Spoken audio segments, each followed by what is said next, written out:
¿Cómo le va? ¿Qué dice? Muy buenas noches, bienvenidos. Esto es Caníbales aquí por la pantalla de C5N. Como siempre le digo, pero hoy especialmente, mire, un programa para no perdérselo. Por supuesto, va a estar el análisis de los hechos de carácter político, social, económico que han tenido lugar en las últimas horas en la Argentina y también una mirada hacia adelante, rápida, concisa, sintética, sobre cuáles son los próximos pasos del gobierno, de la oposición política y entendemos también lo que va a pasar en el Congreso de la Nación también en los próximos días, porque el dato, creo yo, excluyente, por lo menos de esta jornada, es que el gobierno acaba de avisar que en el día de mañana se anuncia el envío del paquete de leyes, en principio es una, pero que podría nuclear otras más, vinculado a lo que se denomina la renta inesperada que había presentado el gobierno. Bueno, se vencía de alguna manera el plazo que se había establecido. El gobierno acaba de avisar hace algunos minutos nada más que este envío se va a hacer a partir del día de mañana. Bueno, por supuesto, cuáles son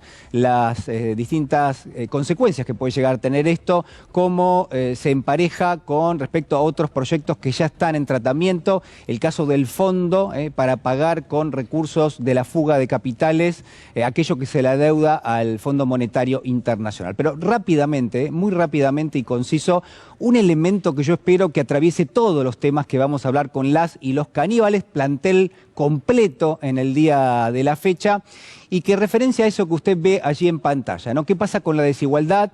¿Qué pasa con la economía? ¿Qué discutimos cada vez que discutimos de algo que tiene una variable macroeconómica? Pero al mismo tiempo, ¿en qué grado hay una correlación con respecto a la discusión por los derechos, ¿no?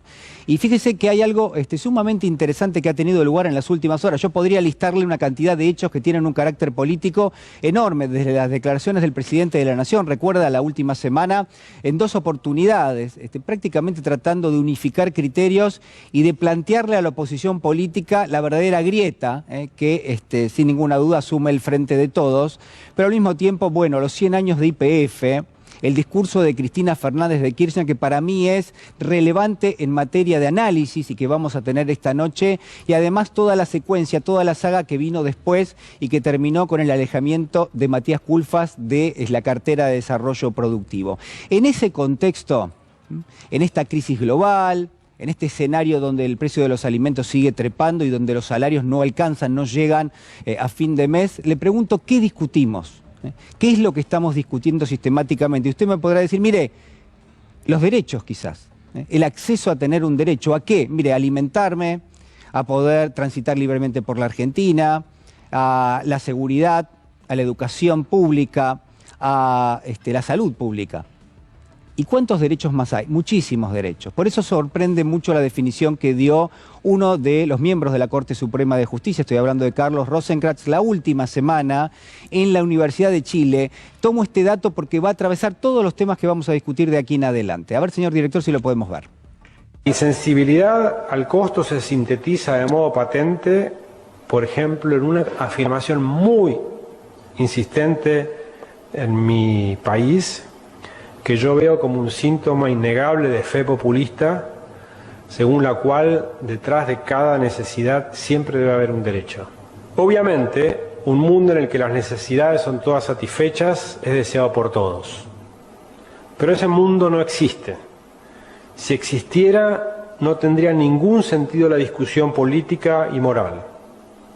Discutimos política y moralmente justamente porque nos encontramos, como decía Rawls, en situación de escasez.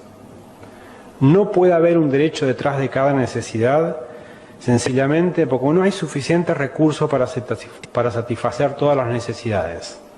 A menos, claro, que restringamos qué entendemos por necesidad o entendamos por derecho aspiraciones que no son jurídicamente ejecutables. Bueno, hay varios elementos, ¿no?, en lo que decía Carlos Rosenkrantz. No me interesa tanto el personaje, no me interesa tanto, y usted va a decir, pero ¿cómo no le interesa? No, sí, por supuesto, lo vamos a discutir en instantes, pero no me interesa tanto quién lo está diciendo, aunque sí uno podría decir, bueno, nos interesa que es un miembro de la Corte Suprema de Justicia y que tiene un rol preeminente en la sociedad, que es garantizar justamente el acceso a mayores y mejores derechos. ¿De quiénes? Bueno, no importa, o en todo caso, quizás lo que sorprende en este testimonio es que sí, pareciera que aquello que viene como una demanda de lo que se denomina o lo que este señor denomina el populismo, parece que es mala palabra y que son caros, son derechos caros, ¿eh? Son derechos que no miden cuál es el costo que está detrás. Pero claro, uno podría preguntarse muchísimo, por ejemplo, si los otros derechos, los que un sector de la política, pero también un sector de la justicia enaltecen, que son los derechos individuales, que son los derechos que apelan a la palabra libertad, si esos derechos no llevan un costo. Y déjeme decirle que sí, por supuesto que tienen un costo, que cada derecho individual que se ejerce, pero funcionalmente, en términos generales, todo aquello que apela al mote de la libertad de carácter individual, bueno, que tiene un costo de administración por parte del Estado Nacional, ¿no? Garantizar cada uno de los derechos tiene un costo, no es que hay algunos que tienen una determinada estructura económica detrás y otros que no. Y quizás esa es una de las discusiones. La otra es importantísima. El señor Rosenkrantz lo que hace es, bueno, despejar de la ecuación aquello que referencia a lo político o a la política en materia de derechos y también a la cuestión moral, ¿no? Y se centra en la economía y en lo económico y por ende en lo social. Y claro, uno podría decir, ¿se puede discutir lo uno sin lo otro? Realmente, sobre todo en un contexto como este, donde lo más básico, como es la energía y los alimentos, cada vez quedan más lejos de lo que son las reglas del mercado, de lo que es la oferta y la demanda, de lo que es el poder adquisitivo del salario. Uno podría discutir de derechos sin incorporar nuevamente esa aspiración que es la igualdad, lo igualitario, por lo menos como mínimo mitigar la desigualdad que genera el propio sistema económico. Me parece que no. Y quizás la trampa es empezar a discutir en eso que se está proponiendo. Por eso también quiero anexarlo a una definición del expresidente Macri que también dio en las últimas horas. Por eso nada es coincidencia en todo lo que estamos viendo. A ver, señor director. El populismo se ha transformado en una amenaza global. El populismo ataca a Estados Unidos, ataca a Europa, ataca a Asia, ataca a todos lados. Con lo cual, todos juntos, en estos foros importantes como el G7 y el G20, tenemos que construir ese relato. Y claramente tenemos que explicar a la sociedad por qué esto no funciona, porque esto realmente es pan para hoy, hambre para mañana. Porque el populismo, ¿qué es lo que hace? Te regala un mejor presente hipotecándote el futuro. Entonces hay que debatirlo, que ellos han tenido siempre, es un relato muy potente el de ellos, porque regalar es siempre un relato atractivo. Entonces hay que pararse, y nosotros siempre hemos subestimado la importancia de tener un relato, de tener una narrativa propia, y eso es algo en el cual hay que trabajar. Bueno, por supuesto lo que está en juego es un escenario con muchos componentes, ¿no? De un lado los derechos, del otro cómo se hace para garantizar derechos en un marco de democracia, pero también de un sistema económico que es regresivo en todo el mundo y también en la Argentina. Y además cuando la evidencia es que cada día que pasa hay mayor grado de desigualdad en nuestro país. Por mucho que le pese, por ejemplo, al gobierno del Frente de Todos, que lo tiene como un objetivo a cumplir. Es decir, tratar de llevar adelante una inclusión de carácter social cada vez más importante. Bueno, la evidencia lo que muestra es que a pesar de eso, y lo que está pasando en el mundo también tiene un peso en resultados que no son para nada satisfactorios. Al margen, fíjese cómo cada uno de los hechos políticos de la semana tiene un punto de contacto en la discusión por los derechos, porque detrás de los derechos que hay, Rosenkrantz menciona la escasez como un elemento importante, pero claro, ¿qué es la escasez? O en todo caso, de lo que tendríamos que hablar es de cómo se distribuye aquello que ya existe, ¿no? Esa es una de las discusiones que para mí es importante. Estaba el expresidente Macri, el propio Fondo Monetario Internacional, lo que dijo Cristina Fernández de Kirchner en el discurso que dio, en el testimonio que dio en los 100 años de YPF, la advertencia que trazó en términos de que, miren, este es el plan económico, pero este plan económico podría frizar, podría congelar las posibilidades de ¿qué? De generar mayor inclusión de características sociales. Vamos a ver brevemente un pequeño informe de lo que fue ese día, los 100 años de YPF, del discurso de Cristina, y ya estamos de regreso para analizarlo.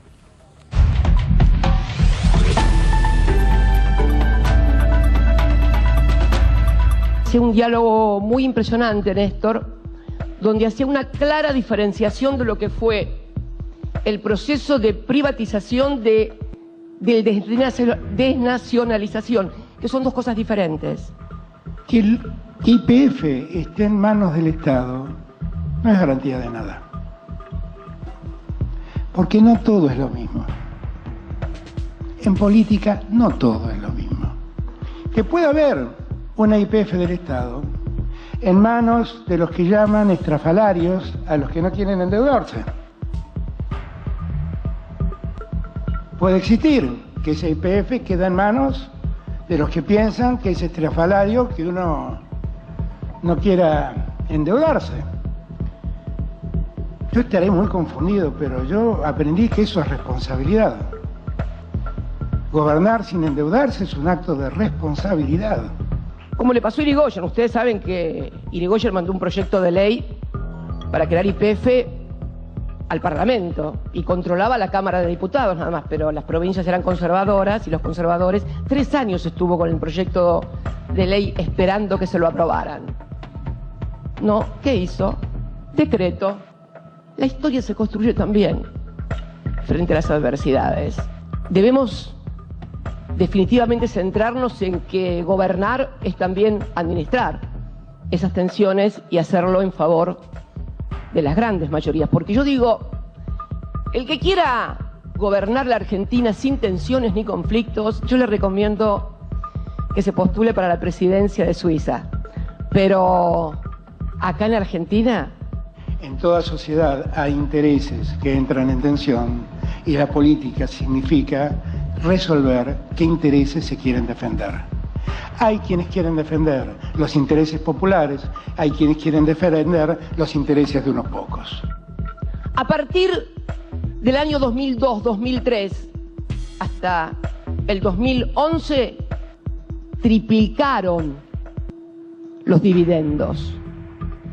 YPF Repsol llegó a constituir el 50% de los dólares que se giraban al exterior como dividendos y utilidades. Pero curiosamente, con nosotros habían triplicado la rentabilidad. Y si encima el endeudamiento es para que algunos pícaros hagan un juego financiero y se fuguen la plata, y no quedó ni un puente, ni una baldosa, ni un camino, ni una escuela, no quedó nada de todo lo que nos endeudaron, la verdad es que es muy trágico, muy trágico. Pero sé que la guerra pasará, ojalá termine lo antes posible, y sé que el mundo va a demandarnos lo que más tenemos: alimentos y energía. Bueno, vaya debate de alimentos y energía y las tensiones que se generan alrededor de eso. Bueno, como un primer elemento es reconocerlos, ¿no? Que están o que no están. Para Cristina Fernández de Kirchner están omnipresentes estas tensiones. Me parece que es algo importante. Señor José Manuel Ubeira, ¿cómo le va? Buenas noches. Buenas noches, ¿cómo están? Bien, me dijeron, ¿cómo fue la frase, Úrsula? A Ubeira... que se lo lleva el viento. Se lo lleva el viento, a Ubeira. O sea, una definición literaria, o hay algo más. Y debe ser este tema de la ascendencia española, ¿no? Es un país realmente que te conmueve vivir acá, ¿no? Vos decís que te conmueve, que te enoja. Sí, o sea, me enoja, me crispa, pero fundamentalmente lo que pasa en la Argentina en una semana, como diría la presidenta, en Suiza no te pasa en un año. Entonces, claro, este tipo de cosas generan, como debe pasar a todo lo que estamos acá presentes, opiniones y compañía, ¿no? Pero esta fue una semana particularmente, digamos, interesante a partir de estas, digamos, manifestaciones del vicepresidente de la Corte Suprema en Chile y, de alguna manera, todo este reencuentro con el tema de YPF, que me parece que dejó blanco sobre negro determinadas cuestiones entre el presidente y el vicepresidente, que hay un discurso mucho más claro, más sensato, más ganador de la vicepresidenta que el del presidente. La verdad, el presidente no calienta a nadie, ¿no? Pero... sí, esa frase ya la habías dicho en el programa pasado, es un poco polémica, pero lo que digo es polémico el término. ¿Pero el presidente tiene que competir con la vicepresidenta en materia de discursos? No. No, lo que tiene que ofrecerse como el que tiene la lapicera para sacar adelante la Argentina. Entonces, digamos, uno le tiene que exigir mucho al presidente, porque cuando uno es presidente está para que le exijan las 24 horas del día, 365 durante el año. Entonces, bueno, nada, lo que se nota es que estamos a un año de prácticamente que mude el cambio de gobierno y recién ahora nos acordamos de toda una cuestión generada en el tema de ampliar la Corte.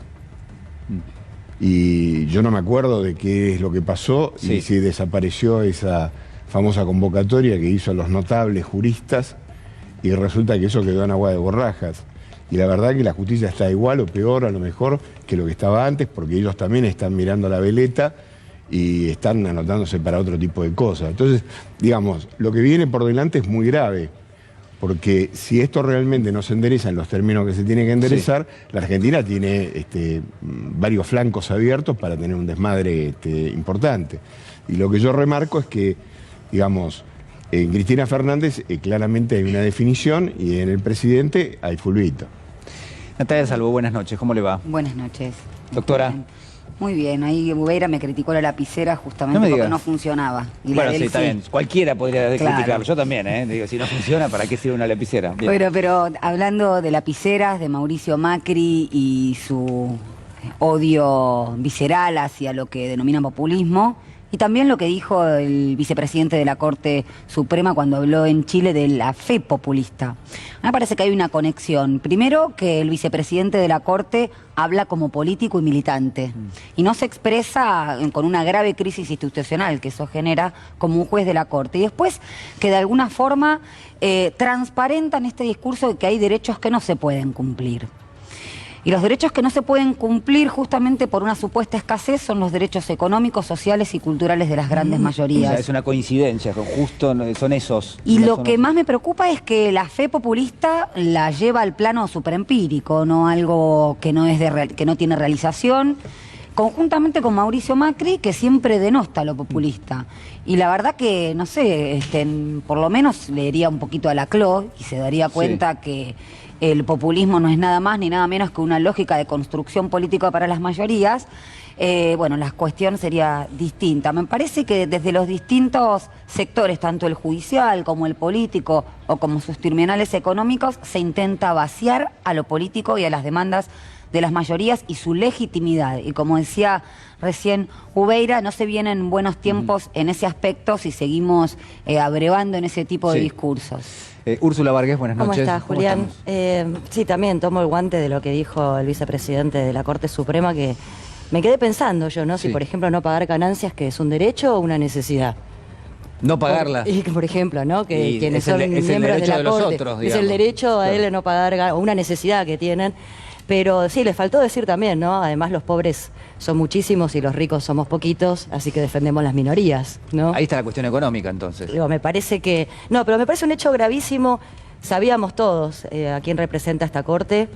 Esta Corte, y desde que tengo memoria, las Cortes que estuvieron en nuestro país y que avalaron golpes de Estado, pero me parece que el hecho de la verba, ¿no? De decirlo... tiene para mí una importancia institucional supina. Sí, pero avanza, me parece que no se puede tener una Corte así. Me parece que estamos todos los ciudadanos y ciudadanas a merced de un partido judicial que claramente también detesta el populismo, a todo lo que es nacional y popular, y que entonces no nos brinda ningún tipo de garantía, llegado el caso, a una última instancia frente a la Corte Suprema. ¿Qué va a considerar este hombre? ¿Cuál es mi derecho o si no es un derecho? Digo, me parece muy, muy grave y me parece que hay que tomar cartas en el asunto, y me parece que si no es a través de ponernos de acuerdo en el Congreso, como le mencionó la vicepresidenta el día que celebraron los 100 años de YPF, mencionando a Irigoyen, bueno, también están los DNU. Avanza la derecha, Liliana Gendel, buenas noches. Muy buenas noches. Avanza la derecha en el mundo, avanza la derecha. Nosotros siempre un poquito mejor lo hacemos eso. Hay como, yo creo, a diferencia de la crítica, creo que en la Argentina las cosas se hacen siempre un poquito mejor. Entonces la derecha también avanza un poquito mejor. Avanza mejor. Y claro, y con más facilidad. Escuchaba a Rosenkranz, recordaba el 2x1, recordaba cómo se metieron en la Corte, y recordaba a Melconian el domingo pasado diciendo basta de derechos adquiridos. partidos. Esta es la mesa de trabajo de Larreta en este momento para la economía que viene, en el caso de que Larreta ganara las elecciones. Avanza la derecha y avanza la derecha también con los derechos de las mujeres. Avanza la derecha con esta corte que es misógina, es machista, es patriarcal, con jueces y juezas que miran para otro lado. Y esto también es la corte. Es decir, son 4 personajes cortesanos, aristocráticos, que no pagan impuestos, que ganan una fortuna y sobre todo que no sienten que tengan que dar explicaciones de sus actos. Creo que eso es gravísimo en cualquier democracia, Julián. Es decir, no podríamos, más allá de esta corte en particular, que es detestable, creo que ya no, una democracia sólida no debería tolerar que alguien que ejerce una función en algún momento no deba dar explicaciones por sus actos. Deben dar explicaciones por lo que deciden y hacerse cargo. Ahora, es azaroso, tiene que ver con la intervención del azar, que uno escuche en la misma semana a Mauricio Macri, al vicepresidente de la Corte Suprema. Vos mencionabas recién los planes de los equipos económicos.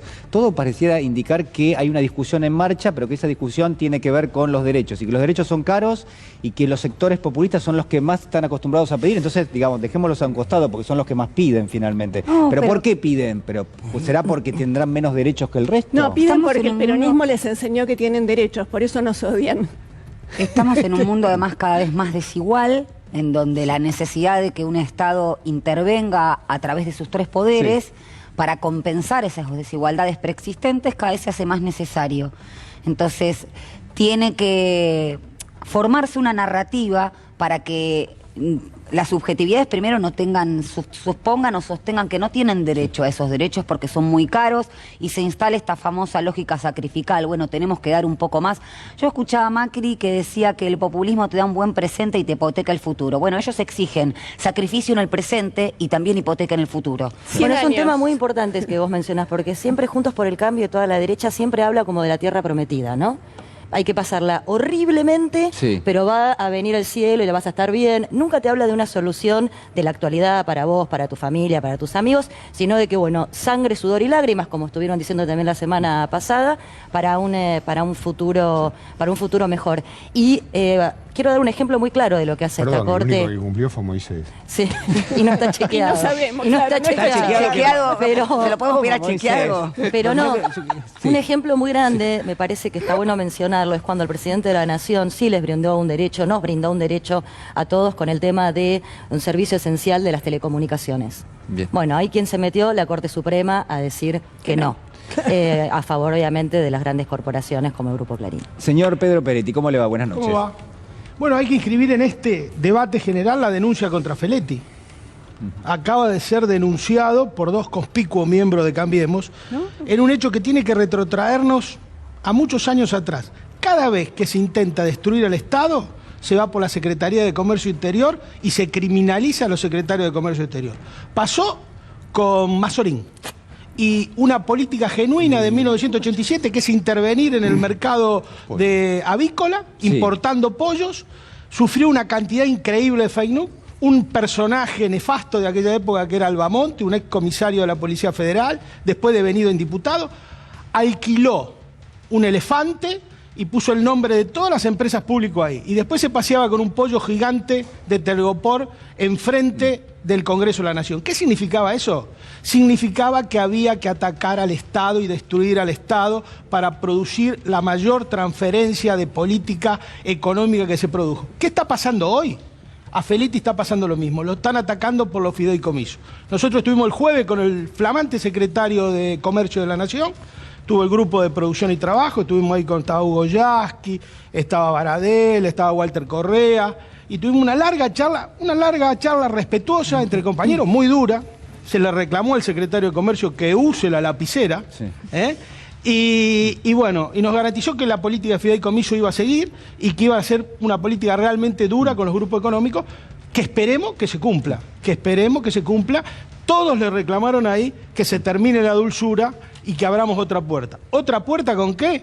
Que lo analizamos después para que siga Amado, con YPF Agro, que es un buen artículo que publicaste vos hoy en Ámbito y que tenemos algunas cosas para aportar. Muy bien, Amado Boudou, buenas noches. ¿Qué tal? Buenas noches. Bueno, hoy el programa tendría que durar 2 o 3 horas. Bueno, todavía nos queda tiempo. No, porque son muchos temas y se van ampliando más con la participación de cada una de las compañeras y compañeros. Pero ya, para empezar por el primer video que pusiste, ¿existe la fe populista? Puede ser. También se lo opone una fe aristocrática y colonial.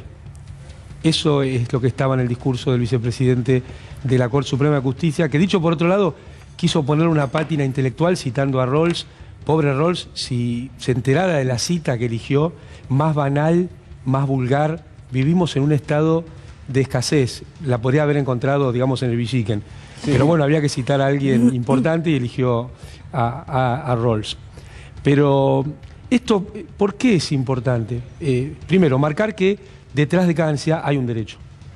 Pero tanto las necesidades como los costos, me impresionó mucho el uso de la palabra costo, claro, que eligió, ¿no? Insensibilidad al costo. Bueno, él es insensible a la vida humana.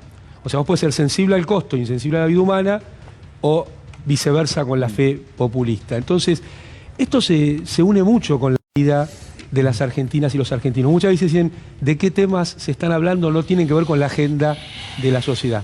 Para empezar, poco menos tiene que ver con la agenda de la sociedad que la boleta única, ¿no? Así que eso también es una definición política. Pero, ¿con qué tiene que ver esto? Mirá, en la Argentina se dice que cuando los precios de los bienes que exportamos son bajos, esto es una desgracia para la Argentina. Y resulta que ahora nos vienen a decir que cuando los precios de los bienes que exportamos están a la alza, también es una desgracia para la Argentina. Entonces, acá lo que hay que mirar es el entramado institucional, las decisiones de política económica y social de los distintos gobiernos y qué impacto tiene esto en la vida de los argentinos y argentinos. Por supuesto, el contexto es muy importante, pero sobre ese contexto hay que tomar decisiones. Y hay que tomar decisiones a partir de un debate franco y de buena fe. Por eso me parece muy importante tanto la presentación del presidente y la vicepresidenta en esos 100 años de YPF, que también es un hecho, como decía Pedro, muy relevante, pero el resultado con el que termina saliendo Culfas. Mira, yo en el 2012 empecé a hablar de los machos de Lof.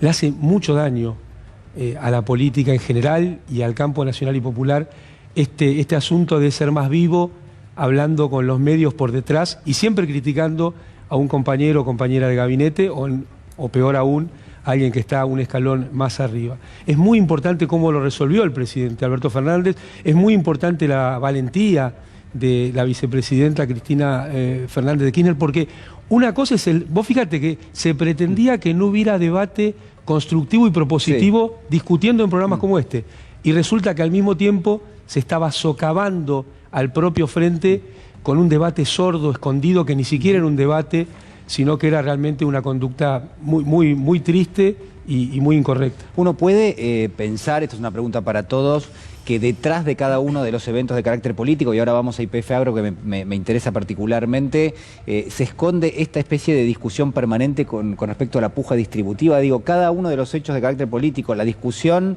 lo marcaba recién Amado, la salida de Culfas del gobierno en algún punto, ¿tiene que ver con eso? ¿Tiene que ver con dos formas de concebir la economía, más allá de las cuestiones que marcaba Amado, que es, bueno, utilizar el off the record, utilizarlo mal, utilizarlo para cuestiones que obviamente podrían zanjarse en una mesa de discusión? Digo, pero al margen de eso, ¿hay un hilo que recorre todo? A mí me parece que lo que fue lo de Culfas y que deja en evidencia realmente es que hay funcionarios que no funcionan, funcionarios todavía del macrismo, que tengo entendido que justamente YPF Agro lleva a la cabeza a un macrista. Debe haber excepciones, porque siempre la excepción hace la regla, pero todo lo que venga desde Juntos por el Cambio siempre fue en contra de las necesidades del pueblo. Lo demostraron en 4 años de gobierno. Digo, estamos hablando sobre algo que sabemos, no una hipótesis. Por suerte ahora sí están diciendo lo que van a hacer, que en menos de 100 horas, o ni bien asuman. Nos hicieron comer una estafa electoral cuando dijeron pobreza cero, no vamos a sacar el fútbol para todos, los jardines, esto, lo otro. Bueno, ahí nos comimos la curva. Ahora están diciéndolo permanentemente, cada vez Macri además más pegado a lo que es la ideología de Milei, y me parece que sí, que dentro del frente de todos, y eso también duele un poco, ¿no?, para todos los compañeros y compañeras. Yo veo mucha unión a pesar de los dimes y diretes desde Juntos por el Cambio, que no se abandonan, se pelean pero no se abandonan. Y me parece que el frente de todos cuando logra estar en el poder o cuando cae del poder, abandona a muchos compañeros y compañeras que ayudaron a que pudieran estar en el gobierno. Así que yo celebro también la decisión del presidente de enseguida agarrar la lapicera, después de mucho tiempo, y pedirle la renuncia a Culfas. Un Culfas que, recordemos, fue también el que le puso palos en la rueda a nuestro Feletti. Sí, porque es nuestro héroe. A nuestro héroe Feletti. Hemos tomado propiedad de Feletti en algún momento. Perdón, Feletti, pero de verdad que le vamos a mandar un beso grande. Estamos en contacto permanente. Es el que le dieron un escarbadiente para salir a pelear tipo, ¿no? Contra los molinos. Si quiere volver puede, ¿no? Acá Caníbales. Todos pueden mandarle un mensaje porque nos está viendo esta noche. Yo estuve hablando con él. Queremos. Feletti, sos bienvenido, por supuesto, en Caníbales, ¿no? Está claro, bueno. Va a haber una gestión en la semana. Es un original. Sí. No. Los dos, No, es breve lo mío. Creo que sí, que la puja distributiva, esa tensión, en que es un antagonismo irreductible en esta forma de producción capitalista, está siempre presente. Sucede que creo que en el seno del Frente de Todos estaban aquellos que creían en la teoría del derrame, también en términos de distribución, y aquellos que no, en donde el tiempo, porque la gente, digámoslo, acostumbra a comer todos los días, y un día que pasa más y una necesidad insatisfecha es muy importante y trascendente, con lo cual no es el eje de hoy el espacio, sino en el tiempo también, que es muy importante en términos políticos. Y me parece que esa fue la gran diferencia en términos distributivos. Gallego. Sí, yo acá en el programa, creo que 2 programas atrás, me preguntaba en voz alta, retóricamente, ¿qué hace el señor Culfas? Bueno, parece que se dedica a hacer el off, porque la verdad que después lo demás de la gestión, nada.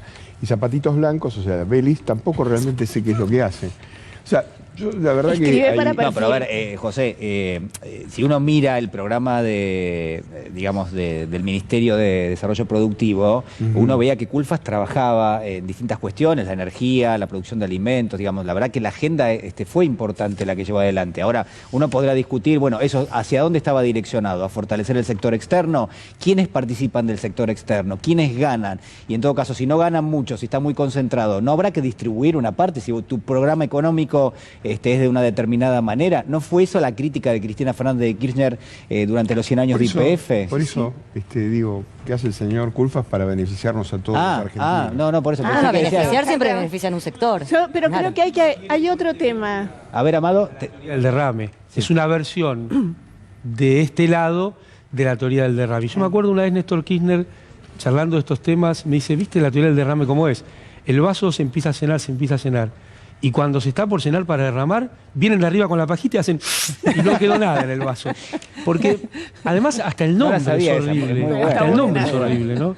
La teoría del derrame, ¿qué es? El conjunto del pueblo se tiene que quedar con lo que se cae del vaso. Claro. Y el vaso lleno es para 3 o 4. Bueno, esta es la visión Rosencrantz de la vida. Claro. Hasta la imagen es horrible. Es horrible. Me gustaría incorporar a la discusión de la política, más allá de la cuestión económica particularmente y de la distribución, la cuestión ideológica y política. Incorporemos también al radicalismo y a las izquierdas, porque en definitiva me parece que a la hora de tomar las decisiones de la democracia, todos juegan un rol y todos negocian en el off, en la fake news. Yo conté que lo vi a Campana el otro día y dijo algo que me encantó, que es, no es verdad que hay 2 modelos de país. Hay un modelo de país y la colonia. Gallego. Sí, ya que nombraste a Feletti, primero de todo saludarlo cariñosamente. En segundo lugar, quiere decir que su gestión fue buena porque fue denunciado. ¿Pero por qué se lo denuncia Feletti? A ver. Para que nadie más se atreva a hacer las cosas que modifican la correlación de fuerza. Y se lo denuncia por el tema de implementar los fideicomisos y haber favorecido a una empresa que ingresó al fideicomiso. Es lo mismo como se lo denuncia Mayra Mendoza, es lo mismo con todas las denuncias que hay en torno a qué. En torno a que tratar de castigar a quienes intervienen, a quienes buscan que el Estado regule, a quienes intervienen favoreciendo a los sectores populares y utilizan al invento a los machos del off, que es un invento de el compañero Amado Vudú, Sí, reconozcámoselo. Si le sumamos una justicia que además representa el mismo partido, la verdad que es amedrenta a cualquier persona que quiera... Mira, hay una frase que decía, ¿quiénes son los funcionarios que no funcionan? Bueno, aquellos que no están en ningún diario. Bueno, cuando vos ves que hay un funcionario, por ejemplo Moroni, ¿vos sabías que hay un Moroni en trabajo? ¿Es el ministro? Sí. No, yo googleé porque no... Claudio. Creo que sí, creo que Claudio, sí. No tengo ni idea de qué hace. pero justamente quienes son tapa, quienes son noticia, quienes están permanentemente en los medios, son los funcionarios que funcionan. Cuando uno no sabe dónde está, qué está haciendo, bueno, me parece que está jugando para A nada. ver, vamos a escucharlo un minuto, vamos a escucharlo a Máximo Kirchner, que me parece pensé que a interesante. Moroni. No, vos sabés que de Moroni no te... No Yo quiero decir algo, si puedo, si me dejan participar y todos jugar. pueden. Lo escuchamos a Máximo y después viene Nati, a ver. Ha sido la negociación, el resultado de la negociación con el Fondo Monetario. Nadie se enteró, hasta que se enteraron las personas que se tenían que enterar primero, obviamente, de la presidenta. Hubo un solo trascendido. Nada, porque hay que ser responsables en esto. Entonces muchas veces algunas personas que nada les gustó y que así como no muestran su voz en los otros tampoco la mostraron durante el macrismo, nos terminaron haciendo mucho daño por particularidades absolutamente personales al conjunto. Y costó muchísimo la cantidad de compañeras y compañeros perseguidos, encarcelados, que se abancaron, que fueron al frente, de lo que sufrió nuestra gente en términos generales, de lo que sufrió ese compañero, esa compañera que lo echaron de su laburo en el sector público porque le miraban en Twitter o el Facebook o militaban en tal o cual organización, merecen mucho más respeto de muchos funcionarios cuando van a hablar en nosotros. Natalia. Lo voy a conectar con lo que dijo Máximo. Máximo habla de la primera oleada de despidos, la famosa grasa militante, recordarán que va en sintonía con el discurso del Estado grande, ineficiente, elefantiásico. Pero también habló de compañeros y compañeras detenidos, encarcelados por esta práctica de persecución. Y Úrsula recién mencionó a Moroni y su absoluta ausencia de la agenda política. Déjenme decirles que actualmente hay muchísimos dirigentes sindicales perseguidos con este nuevo movimiento de empresarios antibloqueos, con las nuevas terminales también académicas que proponen manual de buen sindicalistas en seminarios jurídicos, contrariando ni nada más ni nada menos que la libertad sindical, que es un derecho humano fundamental, en donde entra todas las acciones sindicales, medidas de acción directa, etcétera. Nadie cuestiona el lockout patronal. Y hoy en día hay jueces y juezas y fiscales que imponen prisión preventiva a dirigentes gremiales, es decir, pretenden, y tienen un sector de la justicia que lo hace, volver a un mundo preindustrial. Y el Ministerio de Trabajo está justamente para velar por el cumplimiento de toda esa normativa. Yo no escuché ningún pronunciamiento del Ministro de Trabajo de la Nación. Y me parece preocupante en ese sentido. La última vez que lo escuché creo que dijo que los salarios le ganaban a la inflación. Hasta ahí se cerró nota y una no cosita para decir más. Con el tema de también de la ausencia de los diarios que hablaba Úrsula. Hay que ver quién señala también. Le sacaron una tapa a Mayra Mendoza, que tuvo que volver a desmentir esa situación. Y la persiguen y la estigmatizan, yo creo, muchos también por su carácter de mujer, pero también por su eficiencia en la gestión. Y esto lo digo porque me consta por vecinos amigos, conocidos que viven en Quilmes y que lo dicen y reivindican su gestión. Entonces, también adhiero a lo que decían de hay que aplaudir, no, vos Gallego, hay que aplaudirlo porque lo denunciaron. Pedro, sí. A mí lo que me llama la atención en todo esto es que uno entiende que el Frente de Todos es una coalición y es lógico que en funciones de gobierno estén personas que no son kirchneristas. Ahora, lo que uno no logra entender es cómo hay anti-kirchneristas en funciones de gobierno que llegan con los votos kirchneristas. Eso es una cosa media inexplicable, ¿no? No tiene demasiada explicación. Porque uno ve, cuando uno ve el armado, los dos funcionarios que se van del gobierno, son dos funcionarios que se van por hacer off contra la vicepresidenta.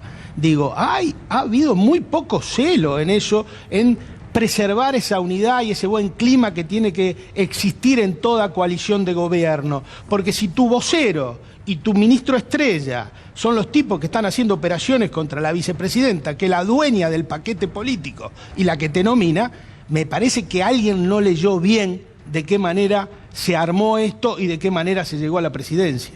Mencionabas a funcionarios del gobierno de Macri y esto obviamente no hay por qué relacionarlos directamente y decir que esto es algo negativo. Ahora, lo que llama mucho la atención es que aquellos que han tenido un paso por determinado tipo de función, bueno, en este caso por una empresa que tiene un carácter público-privado como YPF, en este caso YPF Agro, y cuando uno revisa cómo ha sido la gestión de YPF durante los años de Macri, ahí sí llama la atención. ¿Por qué? Sí, bueno, porque no son los mismos objetivos que tiene hoy YPF. Sí, pero ahí hay una cuestión con el tema YPF Agro. A ver, vamos a mencionarlo. ¿Quién está a cargo de YPF Agro? Que es Nicolás Winchell, es el gerente de negocios de YPF Agro. Es un ex Monsanto, 9 años pasó en Monsanto antes de ir a YPF. Ahí está, ustedes lo tienen en imagen.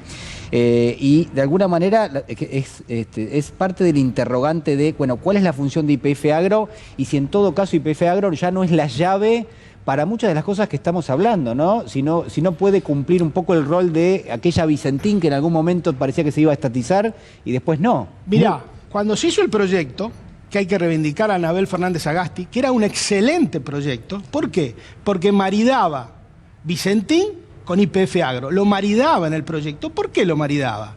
Porque YPF Agro es un jugador bastante importante, no mucho, debe comercializar alrededor de 1.200.000 toneladas, que no es mucho en el negocio agropecuario, pero tampoco es poco. ¿Y por dónde comercializaba ese 1.200.000 toneladas? La comercializa por el puerto de Cargill.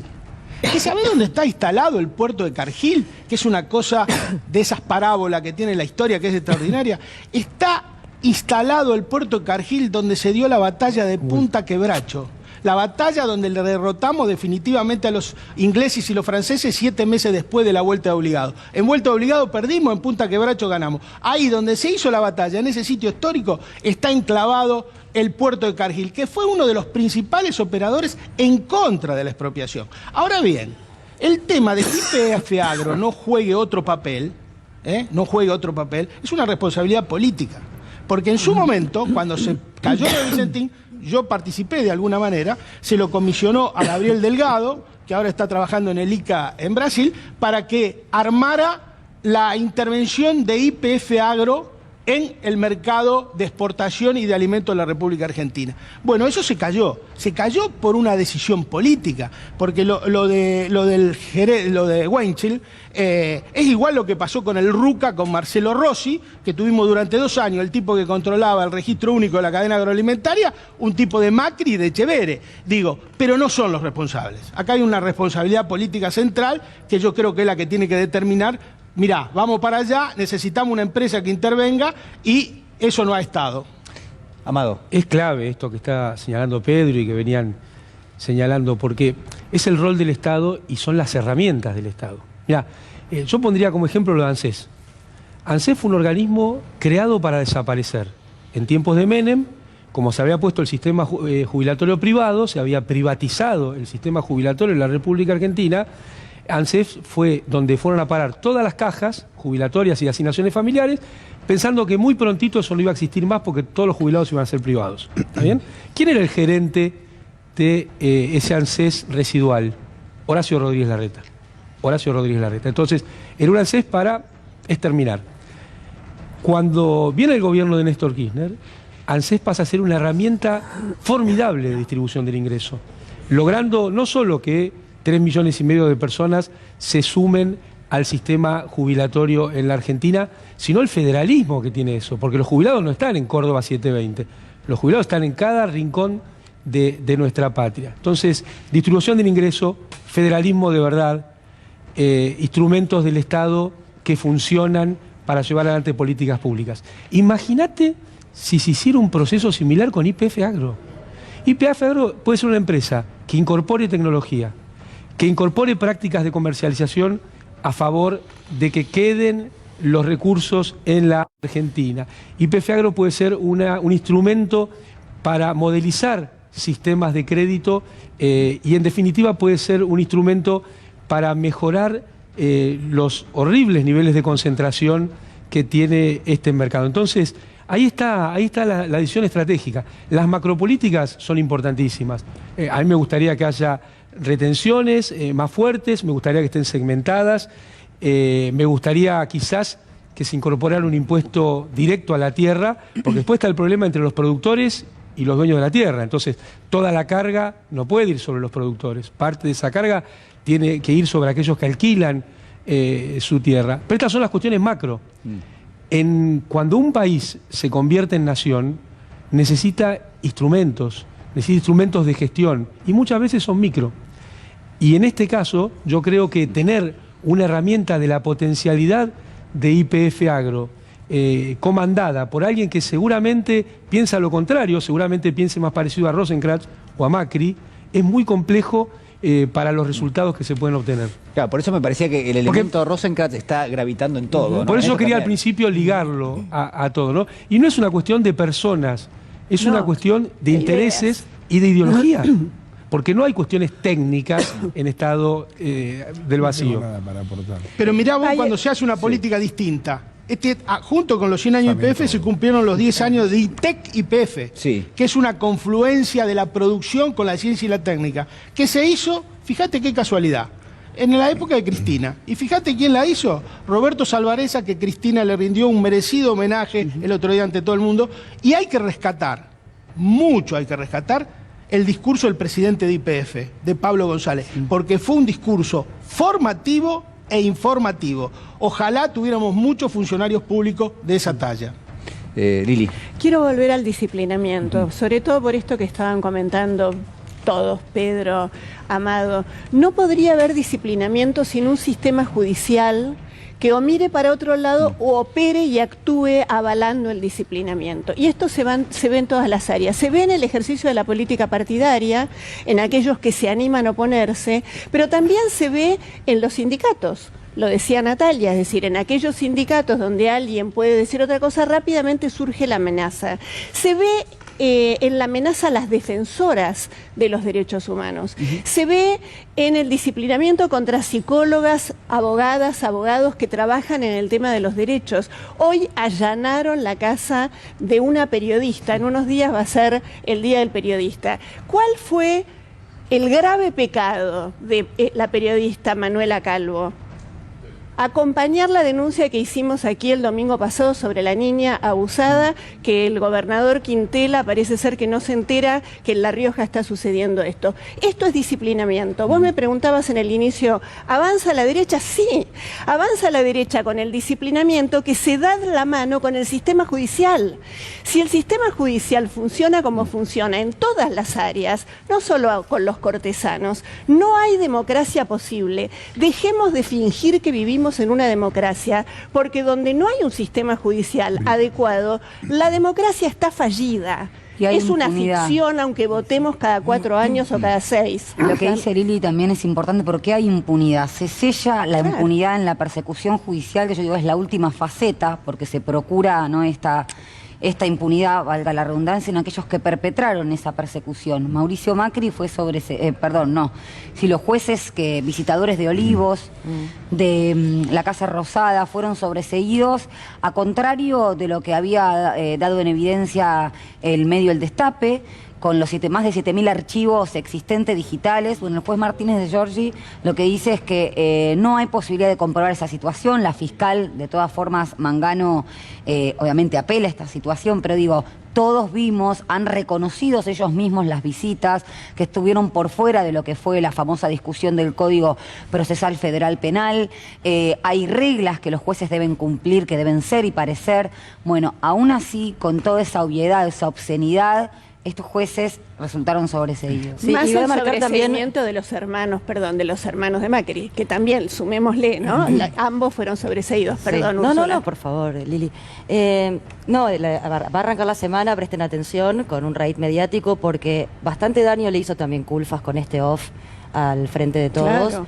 Cuando se denuncia que Techín tiene los metales en Brasil, y entonces, bueno, que van a empezar a hablar de corrupción, van a empezar, uno de los proyectos más importantes energéticos que lleva el Frente de Todos va a ser atacado mediáticamente ya sabemos por los periodistas serios, objetivos y coso.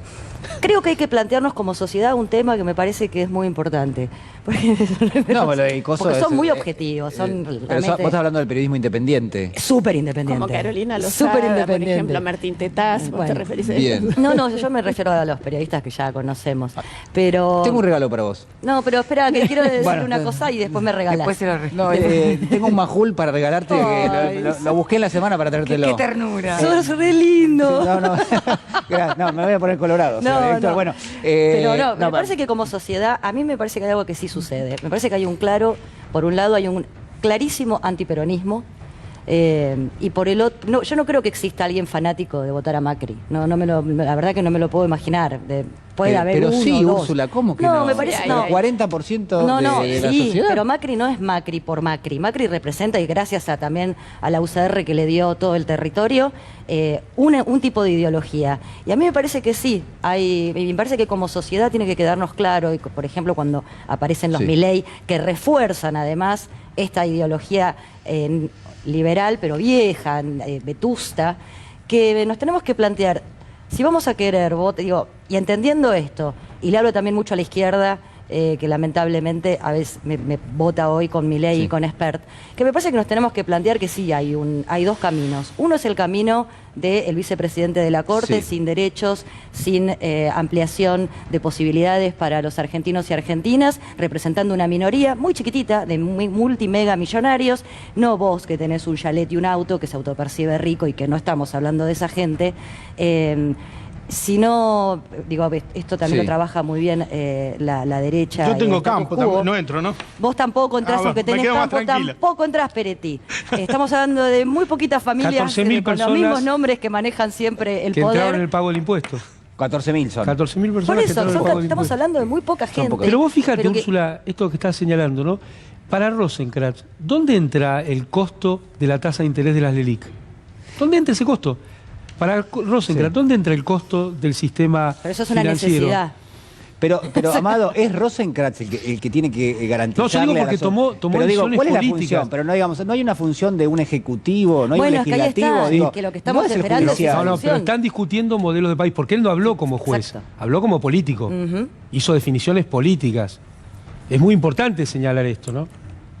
Gallego. Sí, yo creo que, aparte, digamos, más allá de la discusión sobre las palabras de Rosenkrantz, que pueden ser más o menos afortunadas, pero en última instancia son legítimas porque es lo que él piensa y es su ideología, cosa que obviamente lo piensa un 30 y pico o 40% de la sociedad, más o menos. O sea que, digamos, dentro del pluriescenario de la República Argentina, Rosenkrantz representa una facción. Ahora, el trabajo de él, porque el verdadero laburo de Rosenkrantz es que es el guardián de la Constitución Nacional, o sea, es uno de los interpretadores de la Constitución Nacional. O sea, hay 4 interpretadores de la Constitución Nacional, que ahora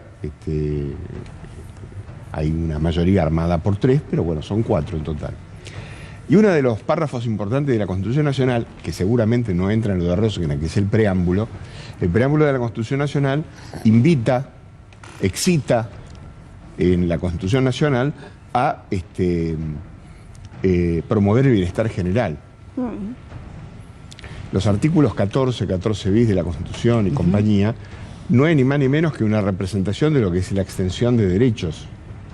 Entonces, digamos, sostener como abogado que promover al bienestar general no puede ser representado por esa frase de Eva Perón es haber, de alguna manera, perdido de vista la esencia de la función para la que él está allí. Entonces, no sorprende, de ninguna manera, que la Corte, por ejemplo, se meta a resolver los problemas a Rodríguez Larreta en materia de pandemia. No sorprende que la Corte dicte el 2x1. No sorprende porque, digamos, los derechos de los tipos que mataron durante la etapa de la dictadura pareciera que de alguna manera deben ser expurgados rápidamente para la concordia general, ¿no? Y lo que se hizo fue una aplicación de justicia. Entonces, es una interpretación del derecho, de la que yo personalmente tengo grandes dudas. Nosotros, el derecho es una ciencia social, que yo le criticaría lo de ciencia, es una aplicación social que tiene límites. Pero lo que más me molestó de esa conferencia es el bastardeo de la palabra populismo. Exacto. porque la conferencia se llamaba Derecho y Populismo, ¿no? Bueno, del derecho más o menos creo que la ciudadanía y los que nos están escuchando tiene un poquito de idea de qué se trata. Pero el populismo hay que darle valor y sentido a las palabras. El diccionario de la Real Academia Española define populismo como la tendencia política que pretende atraerse a las clases populares. Claro. Digo yo, ¿dónde está el delito? Claro. O sea, cuando la gente me dice, el tipo es populista, y yo digo, ¿y qué otra cosa puede ser? Porque si no es populista, digamos, tiene que ser socio del Jockey Club. Digo, lo digo bien, no lo digo con... No, bueno, pero la derecha es muy astuta en eso, en marcar al populismo como si fuera un insulto, ¿no? Y con una persona horrible, oscura, que solamente quieres ir a robarle a los ricos para darle a los pobres, los planes, las aguaches. Barack Obama, en su momento determinado, yo recuerdo un discurso de él, donde dijo claramente de que el populismo no significaba de ninguna manera un descalificante, sino que los gobiernos tenían que, supongo que el diccionario inglés debe ser más o menos parecido en cuanto al concepto, tenía que ser atraer a la masa. Pero la Corte Suprema, la Constitución de los Estados Unidos, de Norteamérica, no habla de promover al bienestar general, dice algo todavía más grave, promover la felicidad de los ciudadanos de los Estados Unidos. Entonces, que un hombre que está formado en derecho, que tiene estas cuestiones, ideológicamente vaya a descartar el tema de necesidad y derecho... Por el costo. Por el costo. Lo que está hablando es que el costo es una decisión política. Pero pasa que también ellos y el no costo es lo que ellos dicen. Es que ellos no necesitan las masas para gobernar, ni al pueblo para gobernar, porque manejan las minorías. Pero con la pata de la justicia, con la pata de las grandes empresas y de las grandes fortunas de este país desde que lo conocemos. Que digo, no es la primera oportunidad que un cortesano dice esto sobre los costos y demás. En el año 1993, con la Corte de la Mayoría Automática, hubo un fallo en materia laboral y de solidaridad, que fue Rodríguez con Embotelladora, en donde claramente en los considerandos de ese fallo se dice que no se puede extender la responsabilidad a una empresa de bebidas muy conocidas, de las obligaciones de esa embotelladora, una persona que tenía más de 20 años de antigüedad y se quedaba sin indemnización, porque eso iba a aventar las inversiones en el país. ¿Quiénes habrán sido los abogados, no? Claro. De la firma. ¿Por qué, Amado? ¿Cómo? Pero digo, ahí está la Corte específicamente pronunciándose. Y hay algo que dijo Ubeira que es muy importante. ¿Cómo se divorcia primero los intereses populares de lo que es el concepto de derecho?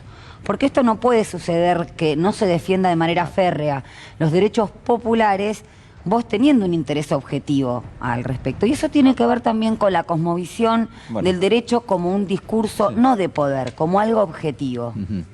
Por eso el corolario de esto es que si es cierto que hay una fe populista, y es muy hermoso que lo sea, lo que se lo pone es la fe aristocrática y colonial. Claro. Somos populistas. Sí, bueno. Y lo llevamos con orgullo. Pero creo que además en el uso de las palabras, esto que señalaba con la Real Academia Española en relación al populismo, incorporemos también el concepto de libertad.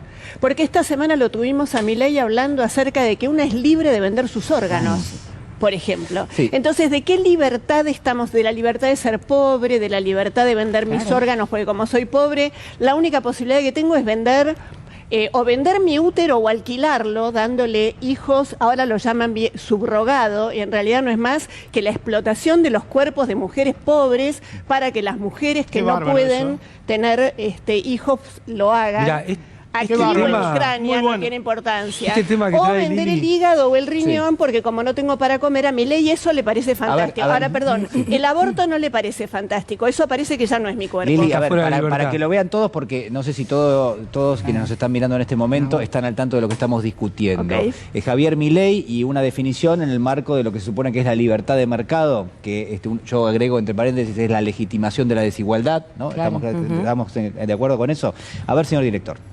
¿Vos estás de acuerdo con la venta de órganos? Yo digo, es un mercado más, o sea, y vos podrías pensarlo como un mercado. Es decir, el problema es, ¿por qué, digamos, o sea, todo lo tiene que estar regulando el Estado? ¿Por qué no puedo decidir sobre mi cuerpo? Digo, ¿cuál es el punto? Mi primer propiedad es mi cuerpo. ¿Por qué no voy a poder disponer de mi cuerpo? Si yo quiero disponer de una parte de mi cuerpo, porque el motivo que fuera, digo, ¿cuál es el problema? ¿Quién sos vos para determinar qué tiene que hacer él con su vida? Si es su vida, si es su cuerpo, es su propiedad. Y vos tenés que elegir entre no comer y ser explotado durante 18 horas, o 14 horas, o 10 horas, yo elegiría ser explotado. Pero esa no es mi voluntad. No, bueno, ¿cómo que no? También podés elegir que Morirte de si querés hambre. morirte. Y claro, No, es que obvio. yo no me quiero morir, no quiero ni la horca ni la guillotina, quiero la libertad. ¿Vos sinceramente defendés el derecho a morirse de hambre?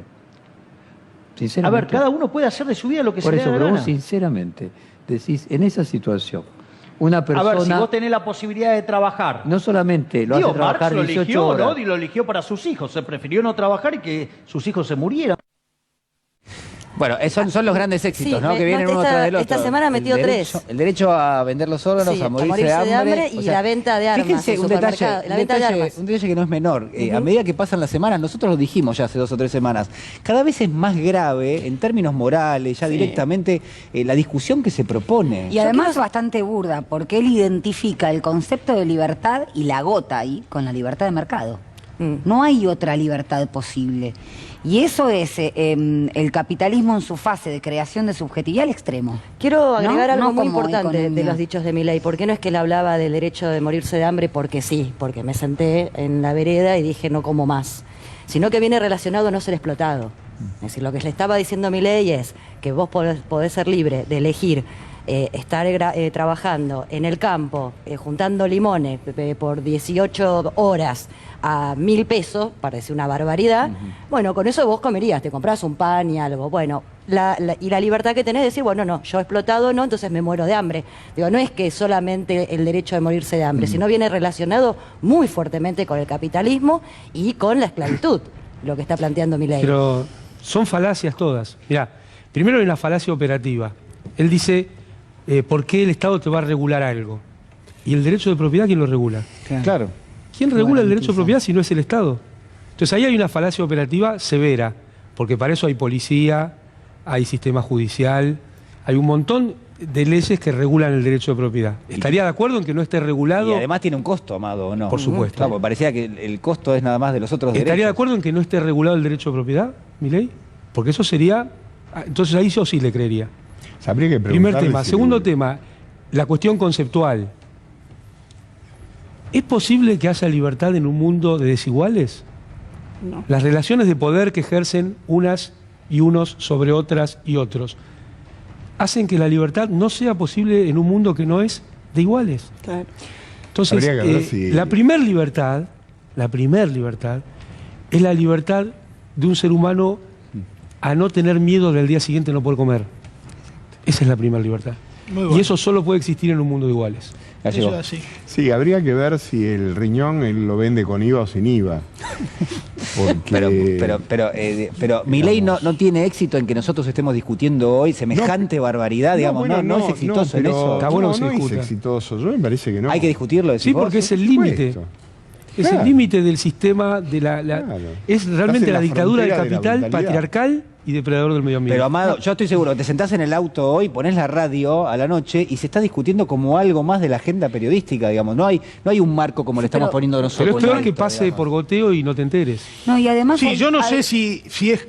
Yo la verdad que tengo mis dudas si es normal darle los minutos de aire que le dan a Milei y al debate de este tipo de ideas. No, Porque normal no es. Lo que hay- pasa es que atrás de Milei hay, Bueno, hay pero un gran el, poder, tema, ¿no? el tema es que había un viejo pensador liberal que decía que él no pedía castigar las ideas, sino aquellas que ya eran notoriamente un fracaso, refiriéndose al negacionismo. Por ejemplo, si vos sabés que el nazismo pasó lo que pasó, bueno, no hay que ponerlo a la consideración de la opinión pública. Es una responsabilidad nuestra también del campo nacional y popular no darle ese espacio. Me parece que desde ese punto de vista, Milei te carga todos los días la canasta llena de basura. Te la pone todos los días. Ahora, ¿cómo y haces para nosotros no darle el tenemos que espacio? poner la canasta llena de flores. ¿Sabes por qué? Pero, porque Pedro, nadie da lo que no tiene en el corazón. Pero a ver, estamos poniendo a Milei en un lugar, como es un rara avis, que de pronto todo el mundo le abrió la puerta absoluto. porque es brillante. No, hay un marco social para eso. Y a eso nos estamos refiriendo. Está sobre representado en los medios de comunicación, No, está claro. lo construyeron en los medios de comunicación. Está construido en los medios de comunicación. Pero además ni siquiera va a ser una opción electoral. Perdón, Amado, la pregunta es, Pedro decía, no hay que darle lugar. ¿Cómo haces para no darle lugar con la concentración obscena en los medios hegemónicos, donde Milei es el rey y está construido con un sentido político concreto? Lili, no es inocente. Esa es una buena pregunta. Los mismos que no, pero esa pregunta, desde mi humilde visión, tiene un sentido muy importante, que es correr el margen de maniobra del PRO. Pero Mirá lo que pasó en la elección de Francia. Tampoco es un dato menor lo que sucedió, creo que ayer hoy, con Morales. Hay un hilo de Twitter donde ya la UCR dijo el límite es Milei, al mismo estilo que cuando dijo Alfonsín el límite es Macri. Los tenemos a ver. Y Macri cada día más cerquita de Milei. A ver, Úrsula, los vemos, el hilo de tweet y de Morales, y ya vamos con Natalia. Bueno, ahí está, Macri, bueno, esto viene a cuento de que Macri había criticado el populismo de Irigoyen. Claro, o sea, en la línea se critica todo, Evita, Irigoyen, ya van cayendo todos, parece mentira.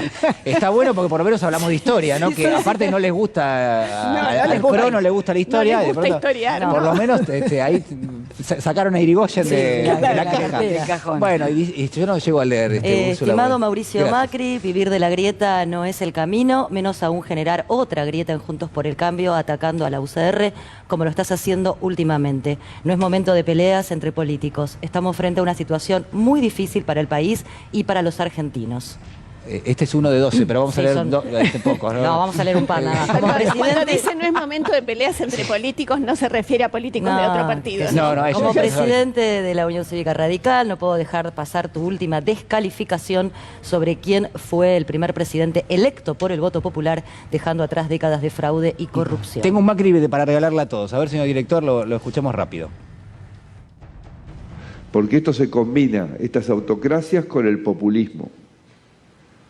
Y el populismo tiene una pasión por regalar la energía. Es una pasión. O sea, ¿qué importa? Regalo, todo gratis. ¿Y qué hacen cuando se les acaba los recursos? Empiezan a imprimir dinero. Cada vez más dinero. Que al principio también es muy lindo. Es la misma sensación que me decía un expresidente, que la morfina. Al principio es maravilloso, hay más dinero. Después viene... Todos ya sabemos, la inflación, y te roba todo lo que te habían dado y crea más y más pobreza. Y tal vez Argentina, que siempre ha sido de innovar, lamentablemente hace varias décadas para mal en política, fue uno de los lugares donde primero arrancó, primero con Irigoyen y después con Perón y Evita, que fueron muy conocidos en el mundo. Bueno, pero además habla de la pasión por regalar energía. Señor dolarizó las tarifas. Pero además, pero por favor, este señor no solo que no subió 3000% las tarifas de luz. Y además dice, ¿después qué hace? Bueno, ese es el que nos endeudó con el FMI. Pasión por para una que no haya cantidad de salarios. plata que no, él sí hace eso, cuando no ha regalado nada a nadie y además regaló las termoeléctricas, regaló las de Timbú, regaló 3 termoeléctricas a su amigo del alma. Yo no puedo creer que tenga el tupé de seguir hablando este ser vivo. No, pero me parece que acá el tupé, reitero, insisto, el sistema judicial, se fugaron una fortuna y levantan el dedito y nos endeudaron por 100 años y salían a la tele. Yo soy una señora mayor y recuerdo, ustedes son muy jóvenes, a lo mejor no lo recuerdan, cuando salían a decir que no es nada, que nos endeudaban por 100 años y nadie dijo la inflación. Entonces me parece que este señor hable de Perón y de Irigoyen, qué sé yo, puede ser anecdótico. Me alegra que Morales le conteste. De paso le decimos a Morales que tiene una presa política, que sería muy bueno que, ya que le importa tanto la democracia, Milagro Sala está esperando su libertad, y muchas compañeras de la Tupac. Es un entre paréntesis. Quería decir una línea, ¿no? Si Irigoyen levanta la cabeza y ve que el defensor es Morales, pide el defensor oficial antes que lo defienda Morales, ¿no? O sea, pensar claramente que Morales puede ser una persona que gesticule como integrante del centenario. Bueno, pero eso no habla del ataque Exacto, de Macri. eso te iba a decir, eso habla de la ausencia de la agenda también política en este sentido. Fíjense que estamos hablando de Irigoyen y estamos hablando de conceptos de libertad preindustriales, eso era lo que quería decir. Pedro hablaba de las ideas que son francamente un fracaso. Y esto era lo que se debatía cuando la jornada laboral duraba 16 horas desde la Inglaterra de mediados del siglo XIX, en las primeras revueltas, en donde realmente el trabajo infantil, el trabajo de mujeres, las jornadas eran extensísimas. Y algunos tipos que los colgaron directamente por pelear por esto. Nosotros tuvimos la Semana Trágica, la Patagonia Rebelde, y acá un compañero, que están todos viendo el programa, me apuntaba, por supuesto, abogado, acá, Claudio, gracias por ese apunte, porque es verdad, artículo 75, inciso 23, el progreso económico con la justicia social. Es decir, con inclusión. Entonces, nada, creo que son discusiones que vienen de la mano de la ausencia también de ciertas medidas en términos distributivos. Bueno, lo que dice Nati, me parece que los Milei del mundo lo que hacen es también corrernos el foco de atención, ¿no? De lo que hay que debatir y que realmente es importante en nuestro país, en otros países seguramente también, la comida en la mesa de cada argentino y argentina, cómo llegar a hacer eso, debatir estas políticas y terminamos a los gritos con los Milei y los experts que pegan tiro, bala o tiro, con Arieto diciendo que entra a la provincia con metralladora. Entonces, me parece que nos distraen de un debate político porque justamente ellos no pueden dar un debate político porque su política es obvia y ya la vivimos hace 2 años atrás. De lo que decía Lili, tenía mucha razón. A Milei no lo construyen en los medios, lo construyen fuera de los medios. Es parte de una estrategia política que la ponen y que los ponen todos los días acá para que nosotros estemos enfocados en ese debate. Es una distracción. Que es un debate que no tiene nada de rebelde ni nada de nuevo. Es retrotraer a la Argentina al siglo XIX a favor de las corporaciones. Claramente. ¿Qué rebelde de qué? Lo dijo muy bien el otro día Kicillof acá. Cuando dijo, bueno, mira, la discusión es pueblo versus corporaciones, no hay otra discusión. Y en ese debate nos quieren enfrascar y meter a Milei de contrabando para agrandar lo que decía Amado. Yo quería mencionar algo con respecto a lo que dice Pedro. Yo le quería mencionar algo con respecto a lo que dice Pedro que me parece importante. El otro día leía, se los recomiendo por supuesto, Tiempos difíciles de Charles Dickens, escrito en el año, o publicado en el año 1858. 1858.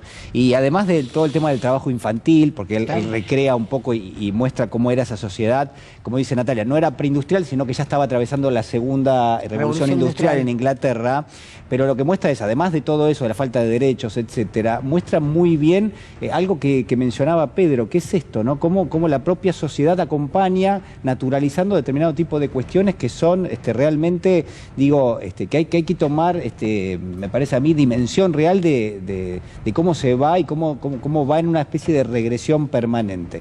Así que, nada, digo, se los recomiendo porque pareciera que empezamos a discutir de vuelta muchas de las cosas que tuvieron lugar hace 200 años. Porque está la famosa cuarta revolución industrial, que es donde la incorporación de la tecnología finalmente va a acrecentar el margen de rentabilidad del capital, o es justamente para incorporar o consolidar y garantizar los derechos de la mayoría. Pero sobre todo, lo que uno notaba en el libro, que lo hace muy bien Dickens, es que al final de la historia lo que dice, miren, la verdad que la única grieta que hay es entre los ricos y los pobres, digamos, o sea, como que uno, un poco lo que te queda de la lectura de la novela, es eso, bueno, finalmente siempre lo mismo. Ahí sí quiero decir algo.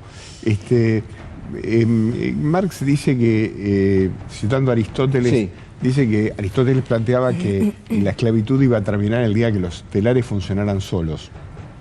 O sea, un genio Aristóteles. Entonces él dice, bueno, a partir de ahí apareció el obrero, que es el esclavo moderno. Claro. Durante años de años, Inglaterra fue un país esclavista. Y sin embargo, cuando inventan la máquina de vapor, son los primeros que adhieren al liberalismo y al tema de las ideas y de alguna forma combaten el tema de la esclavitud. Concretamente, la desaparición de la esclavitud en el mundo entero se produjo pura y exclusivamente por el progreso industrial, no porque de alguna manera hubiera habido actos de bondad. Todo lo contrario. Estados Unidos, para llegar al final del proceso esclavista, hasta el año 1962, los negros tenían raleados sus derechos en los Estados Unidos. Entonces, lo que cuenta Dickens no es ni más ni menos que lo que recoge Marx, porque él se va a vivir a Inglaterra y ve todo el proceso industrial. Sí, totalmente. Y dice con toda claridad que obviamente a partir del momento que la revolución industrial avanza, nace un nuevo esclavo. Y el cambio de modo de producción.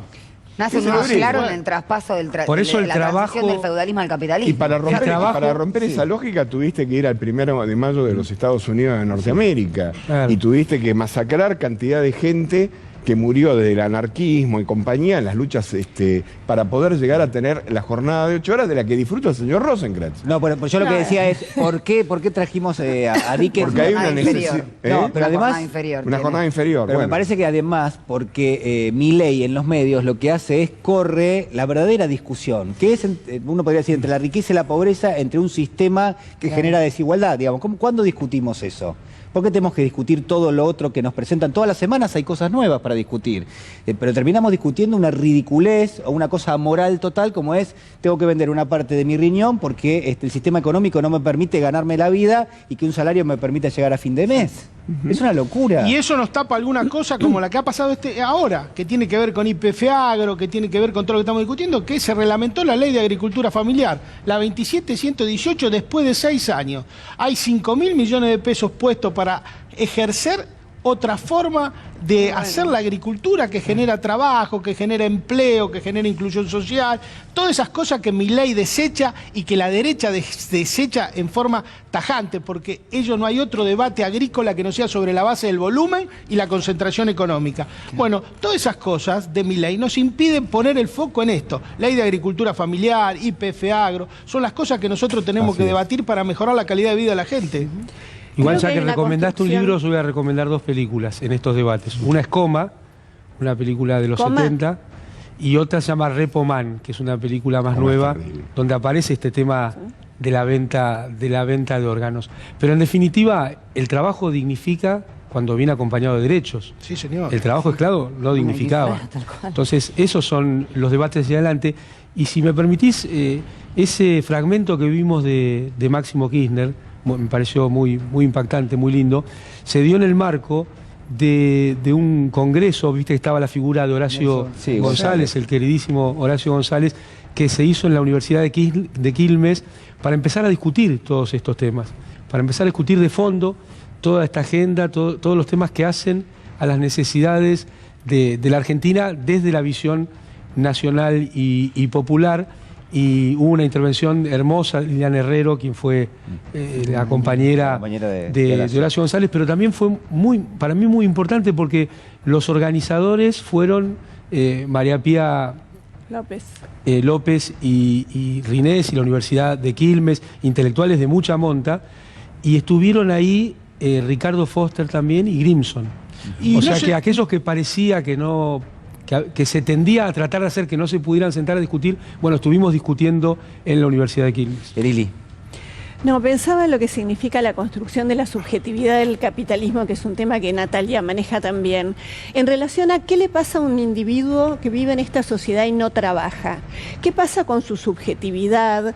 Entonces, por un lado le quitamos el trabajo, se transforman las reglas de la producción, pero al mismo tiempo construimos una idea de que sin trabajo sos indigno, con lo cual la trampa es brutal. Y me parece que cuando hablamos, y se discutió mucho en estos días el tema de la ley de salud mental, porque se cumplieron 10 años, el aumento de las depresiones, la sensación de insatisfacción, la infelicidad, el desamparo, parece que fuera una cuestión aparte, pero en realidad está directamente relacionado con todas estas cosas, no solo con la comida, con la posibilidad de la dignidad de comer por lo menos 2 veces por día y si es posible de elegir lo que como, no de esperar un bolsón de comida, sino todo lo que se produce alrededor de los efectos de no poder tener lo que primero me enseñaron que tengo que tener. Pero me parece que ahí se arma una situación bien del capitalismo, que si no tengo, no soy. Sí, algo relacionado con el trabajo, que ya lo hemos hablado en este programa, que coincido, no trabajar per se no da dignidad, digo, lo que te llena de el plato y el alma, por decirlo de alguna manera, es un trabajo donde vos sabés que vas a trabajar y te sirve para poder comer, que te sirve para comprarte lo que necesitas, y estamos asistiendo a este fenómeno de gente que tiene trabajo, incluso trabajo en blanco, y que es pobre. Es decir, va a trabajar todos los días, se levanta, vuelve a su casa y sabe que a pesar de que tiene trabajo, ese trabajo tampoco lo dignifica. Es un trabajo que vos volvés y sos pobre. Y sí coincido también que los derechos no se regalan. No hay un caso en la historia donde alguien haya dicho, toma un derecho, ¿no? Toma un derecho. Por eso cuestiono. Lo que dignifica son los derechos. Y las mujeres lo sabemos muy bien, Lili. Pero quería hacer mención que también se empezó a debatir en el mundo la jornada laboral, para que sea de menos horas o que sean menos días. Y lo que no se puede debatir en este país, y justamente porque no se quiere hablar de políticas, cualquier cosa que se proponga desde la oposición dicen, eso no, imposible, no, más horas, más esclavo. Culfa lo había dicho también, que no se podía. Que era imposible. Claro. Culfa fue uno de los primeros a decir, bueno, pero nosotros lo propusimos de acá, Claro. jornada de 4 horas. Bueno, ya en Inglaterra hay 20 empresas que ingresaron. Ese majul para Úrsula, ¿está? Está.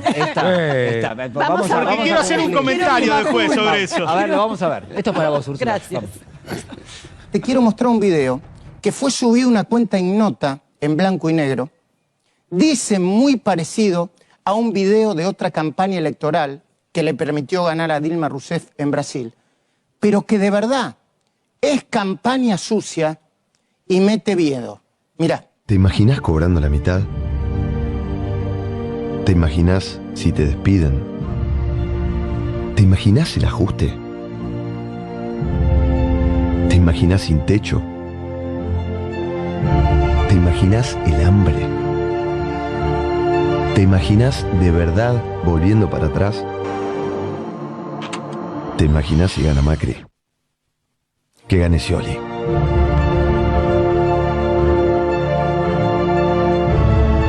A mí personalmente me da asco. Este tipo de videos, la intencionalidad, la manera de presentarlo, me da asco. No estaba en blanco y negro. ¿Qué? No, bueno, después viene todo un majul donde dice, bueno, claro, todo un majul que con la campaña del miedo y dice, dicen que Macri, tal cosa, tal otra, y es un programa de gobierno de Macri, digamos. ¿No sabés que en los tribunales de Rosario se está haciendo un juicio por estafa a los directivos de Vicentín? Pedro, ¿me dejás que lo muestro? Perdón, a ver, sí. Mostrémoslo. A ver si lo tenemos. Supuesta liberación inmediata de los condenados por delitos de lesa humanidad, hasta una mega devaluación que llevaría el precio del dólar a más de 20 pesos, hasta la eliminación de todos los subsidios de las tarifas de luz, gas, agua y transporte. Desde la quita, dicen los fantasmas mentirosos, de todos los planes sociales, hasta el despido masivo de decenas de trabajadores del Estado. Desde la instalación permanente en la Casa Rosada de las máximas autoridades del Fondo Monetario, hasta el ajuste salarial más brutal de toda la historia de la Argentina. Desde la apertura irrestricta de la importación de productos chinos, lo escuché a Scioli el otro día con Fantino, hasta el congelamiento de los salarios de los jubilados. Todo esto condimentado con una buena cuota de viejas fotos y viejos videos que hacen aparecer a Macri apoyando a la dictadura militar, a Carlos Menem, a Eduardo Duhalde, a Domingo Cavallo y a todo lo que una buena parte de la opinión pública registra y considera nefasto y de derecha. Cuidado con las campañas sucias de un lado y del otro. Yo, si estuvieran haciendo campaña sucia contra Scioli, lo diría. ¿Y contra Aníbal? Pero estoy muy sorpresa, sabía todo. Pero sabía todo. Toda la data de lo que iba a hacer Creo que se Macri. tiene que dedicar a ser Pero vos sabés que tarotista ahí o está el algo de error. eso, este hombre. Esa diferencia de lo que dijo ahí con lo que dice Pero la Pedro, derecha esto era ahora. noviembre de 2015. ¿Y lo ¿no? que Eso fue la mismo. campaña sucia contra Aníbal Fernández? Pero yo te digo una Esa cosa. sí fue una campaña Ahora Sí. lo han clarificado. Bien. Ahora dicen expresamente Sí. que van a hacer eso. O sea que no nos podemos volver a equivocar. Pero te quería contar un detalle sobre el periodismo. Un minuto, Pedro, dale. Sí, se está ventilando en Rosario el juicio por estafa a los directivos de Vicentín. ¿Salió en el juicio? ¿Salió en el juicio? La plata que le pagaban a los periodistas Ay, qué bueno. por abajo de la mesa para desacreditar las ideas de estatización de la empresa. Y nombra a los periodistas, lo nombra Majul, nombra a Leuco, nombra varios programas, expresamente dicho por los directivos de Vicentín en el juicio en Rosario. Bueno, hemos tenido, la verdad, llegamos al momento final del programa, no nos queda ni un minuto, nada, absolutamente nada. Pero Salimos eyectados de la Salimos silla. eyectados de la silla, pero les quiero agradecer muchísimo a todos, ha sido un programa realmente muy seguido, le agradecemos mucho a todos ustedes que comparten con nosotros, creo, digamos, la verdad, el bienestar que nos genera hacer el programa y sobre todo discutir ideas y darles realmente profundidad. Esa es la gran satisfacción que creo que tenemos todos. Agradecemos porque siempre nos hacen tendencia en Twitter, porque realmente en el rating nos está yendo muy bien. Así que muchísimas gracias a todos ustedes, bueno, y gracias a ustedes que están aquí. Y los invito para el próximo domingo, ¿les parece? ¿Cómo no? Acá nos vemos. Bueno, Feliz Día del Periodista. Felicidades. Feliz para día. todos.